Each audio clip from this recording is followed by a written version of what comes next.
Hey, welcome back to the show, and today I want to talk about using 35mm film or 135 film. This is most known format of all the film formats, and if you don't know about it, I'll give you a quick description. This film comes in little cardboard boxes.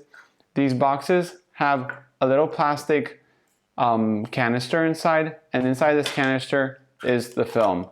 The film comes inside these cassettes that are pre-rolled with film, and they have either 24 or 36 exposures. The most normal is 36 exposures. And basically, once you have your canister, you have an emulsion on the inside of the curl. So the outside has no emulsion, and the inside is the one you want to expose towards your lens. Apart from that, the name of the film comes written outside. So you have 100 T-Max here. You have a little notes to make a little description, like I made on this one. You have the brand. It's black and white. If you get a roll of reversal like I have here, it says color reversal film, process E6, which is slides.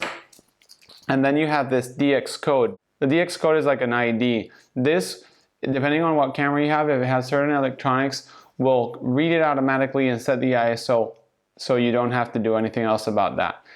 This can usually be overridden on your manual cameras. If you have a very automatic point and shoot, you won't be able to. Some people scratch it or put gaffer's tape to hack the DX code to push or pull film depending on their needs. So that's the quick overview of the film.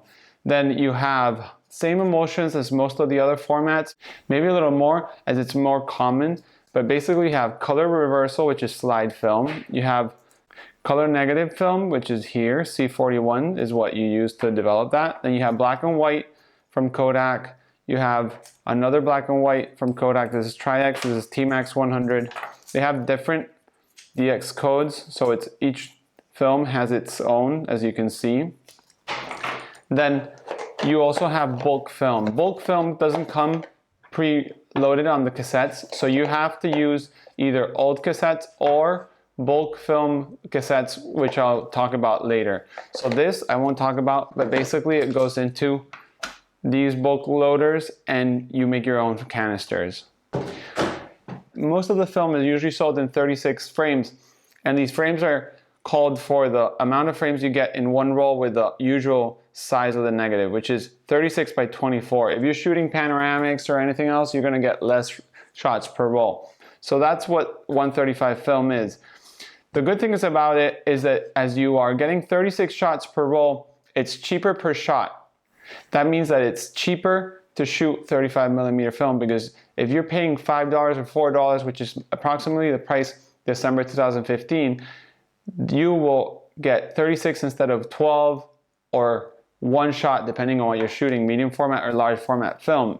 Another thing I forgot to talk about is you have these sprockets, which are used to advance the film and to rewind the film inside your camera. So loading is much easier in 35mm cameras. Another good thing about it is when you finish shooting your film, if you self-develop, the reels are smaller, so you can get more reels in a developing tank than medium format or large format. That makes it also cheaper to develop. The only bad thing I find about 35mm film is the negative is a little smaller. It's harder to scan and it produces more grain when you're enlarging in the darkroom or enlarging from a digital scan. So that's the only problem I see. Apart from that, everything is easier, as it was the most common film used by everyone from your grandmother to your parents. They all shot this film, had usually no troubles with it. It traveled everywhere. You can still buy it most places, so it's an easy film to start and keep on shooting film. I hope you enjoyed this video and see you in the next episode.